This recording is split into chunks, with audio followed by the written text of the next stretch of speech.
Hey, Glenn here, Monster Guitars. A little while ago, I had some misadventure with this guitar and I kind of ruined it and had to shelve the project for a while. Well, I fixed it and now I've stained it and I'm applying Tru-oil, and you should watch this video to see how I did all that.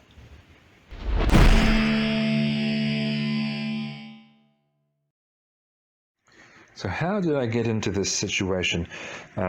For those who watched the previous videos on the SG, you'll know that the symptom of the problem, and not just the problem itself, is that the corner of the pickup ring was hanging over the edge of that bevel. And I thought, oh, maybe the pickups are just too far that way, which would have caused that problem. But it's not quite that simple, is it? Because that pickup there isn't hanging over that bevel. And I know the bevels aren't in exactly the same place, not an exact copy of an SG, but that's quite different. There's a big space there and very little space there. What's going on? Well, look at the center line. That's the center line of the body. And in principle, the center line of the neck should more or less line up with that. But you can see, look where that pickup is. That shows you where the center of the neck was. It's something like that. You know, it's just not at all parallel with the center line of the body. That's, not good. Because once you've cut the neck pocket, you've then got to do all the routing and drilling to put the hardware in to align with the neck. And if that's way off, well, it was in this case, and it resulted in that pickup being too close to that horn. So I've got to remedy that. I'm not going to be able to just say route it out and reproduce what you can see here, because that's a perfectly book-matched piece of sapele. See how those lines converge on the center like a mirror image? If I try to reproduce that, it won't look right. You'll be able to tell. So I'm going to have to do something quite different, which might look just as good or better, but it's just going to have to be different. So I'll drill those holes out and plug them. I'll route out that area where the pickups were and fill those. And then I'll show you what I'm thinking of when it comes to the top. And there are the holes plugged. I used a 15mm Forstner bit and a 15mm plug cutter and just a standard 10mm twist drill bit and 10mm plug cutter. I can't speak highly enough about plug cutters. I've used them many times. They look like this, and well, you can see how they work. They just bore out a kind of short dowel plug, and they have gotten me out of a jam many times. But yeah, over the next few days I will proceed with the rest of this job. I haven't bothered about the fact that there's a bit of a glue mess. I'm not going to clean it up. This whole area is going to be routed out, so when it's dry I will just cut those flush and then carry on. Right, I have cut those plugs down flush with the body and sanded them smooth.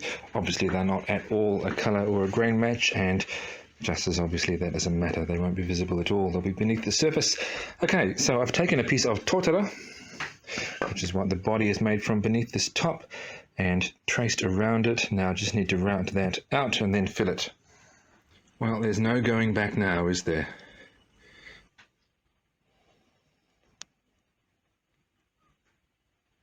I bought a set of these, I think they're called corner radius jigs. That's a 10mm radius in that corner because of the size of the router bit. And it's shaped in such a way that you can easily hold it on to the corner of the piece of wood that you want to inlay in there, and take it over to the table router with a flush trim bit and route a nice clean radius onto the corner, so the piece will then fit snugly in. And that was a perfect fit. You'll notice that I'm not showing you every little step of every detail here. I'm just showing you in broad strokes how I am fixing this problem. But once this dries, I've kind of got a blank slate again, haven't I? I've got a solid guitar with no cavities and no drill holes other than the control cavity, which was always fine. And then I will begin with the second attempt with the new design that I'm putting on this. So I've drawn a center line on here. That center line is centered on a colored strip in the center of the back. because I want my neck to align with those lines on the back of the body. I'm not so worried about it aligning with that book match line because that won't be visible anymore. So what I've done after drawing that center line is I've just used the width of my ruler to draw additional lines parallel to the center line, just as guides to help me keep everything centered here. And you can see that those holes are not at all centered. So because of that, what I need to think about here is the piece that I'm going to inlay in the top. And it, if I was just measuring how much area needs to be covered, I could say, well, 100 millimeters, because that would cover both of those holes and all of this, but that wouldn't be centered. So to have a centered piece that covers all the damage that needs to be covered, well, that's going to be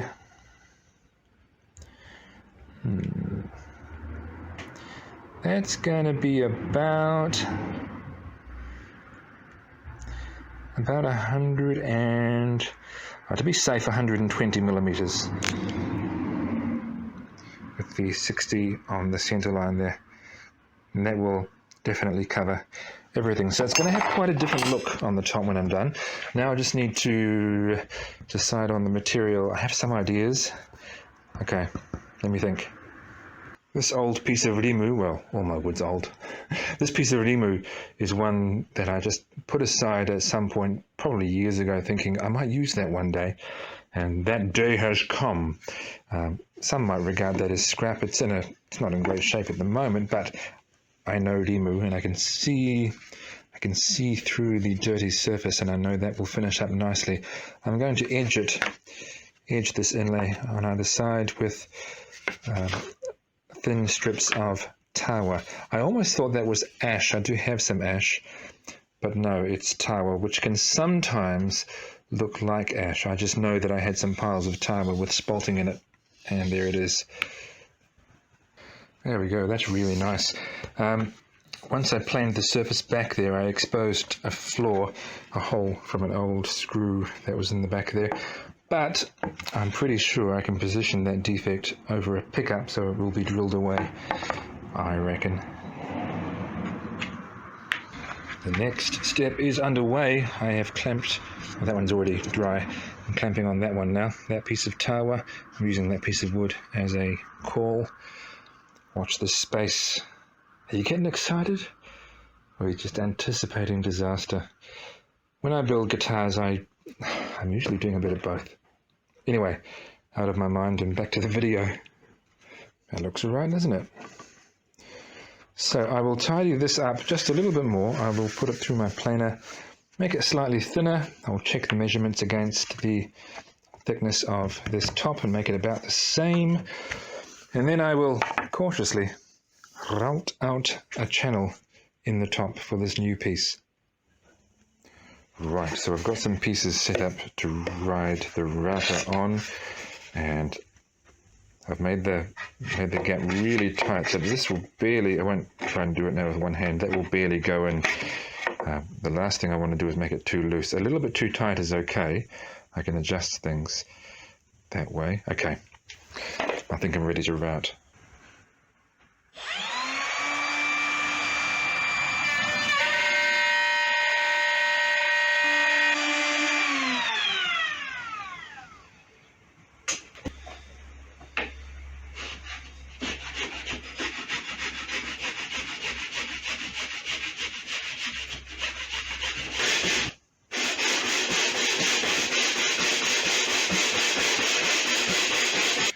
Well, what I did there you saw from a distance. I wasn't zoomed up on the details, but it was pretty straightforward.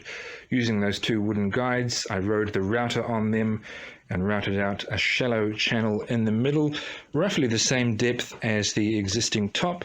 It didn't need to be exactly the same because this piece is not trying to pass itself off as part of that, obviously. It looks very different. The entry points of the channel, so the parts of the channel right at the end where you can actually see the contact between the body and this new piece of top, I smoothed over using my chemically polished file so there would be no gaps. I filled that small flaw in the top piece that I mentioned before. Possibly glue has squirted through my fix now. That's okay. Clamped it on, and tonight I will come back in, take the clamps off, sand everything up nice and clean, and trim that new piece of top and see what we have been left with. So dye is not stain, and it's a little bit annoying actually if you're looking at how to stain wood or how to stain guitars and you go on YouTube, you will be inundated with results that say how to stain a guitar or how I stained my guitar. But when you open the video, you realize that they actually are dyeing a guitar. Dye and stain are not the same thing. I may have talked about this before, but you might not have seen those videos. A dye, which I do have and have used in the past, for example, on my guitar called Type O. A dye is a very thin liquid that doesn't just sit on the surface of the wood, it also penetrates it somewhat. It sinks in. Whereas a stain, which is what I've got here, sits on the surface of the wood. It's not the same thing and it doesn't behave the same way. I had a really good experience staining and putting on a Tru-oil finish onto the green guitar called the Viper. So good, in fact, that I've decided to do that again. It works really well. Yep, just applying it with a paper towel.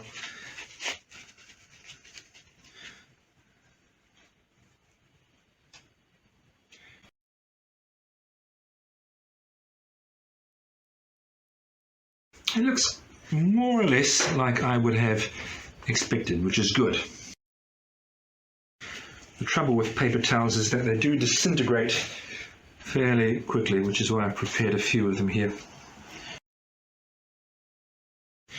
Okay, one thing I'm quite pleased about, although I expected this to be the case, is that you really can see the wood through it. It's not at all opaque. Now I'm just going to stain around part of the edge, and then I'll let it dry fully and then turn it over onto something soft and continue with the other side.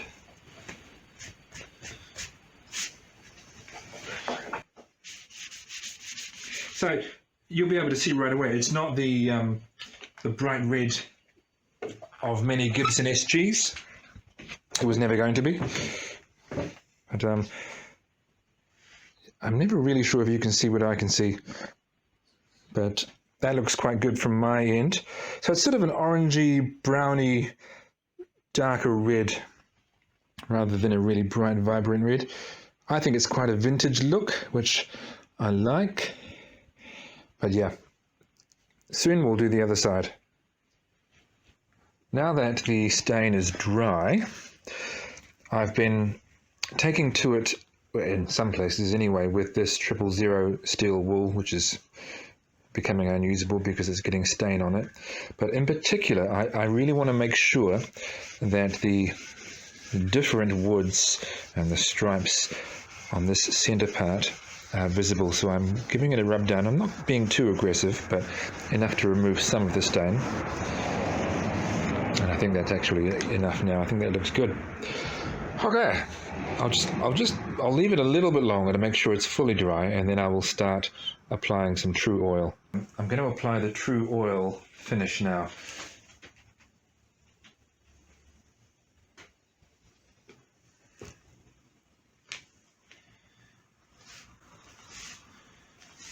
Like most oil finishes, Tru-oil does affect the color. It'll make things a little bit more golden brown because that's just the color of the oil, which is fine.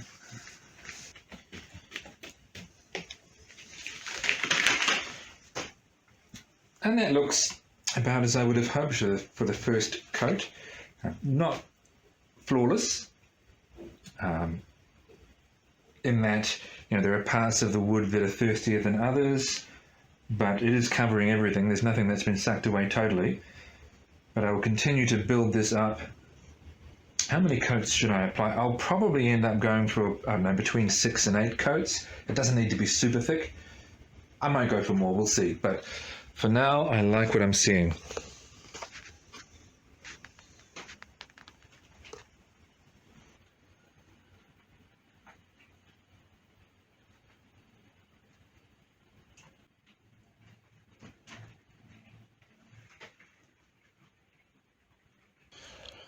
So I'm about 2/3 of the way through putting coats on here. I think I may have even lost count. I'm at about 9 or 10 coats, and I've given it a day to dry, and I'm just rubbing it back with some fine steel wool. I think it's quadruple zero, so it's pretty fine stuff, just to knock off all the bumps and runs and imperfections. And then I'll proceed to give it a couple more coats, and then I'll let that cure for maybe a week, and then I'll come back and do the final polish. Well, I'm nearly done applying coats to this, but then there's going to be a wait. I have to wait for, I don't know, 10 days to let everything cure, and then I will rub it all down with steel wool and give it a final polish. I'll show you that, but I don't want to have no new videos appearing at the channel for this long, so I'll end this one now. The bottom line is I have been able to redeem this guitar, improve it, I think, so that's great. In the next video I'll just do the final touching up of the finish and polish, and I will assemble this thing. Yeah.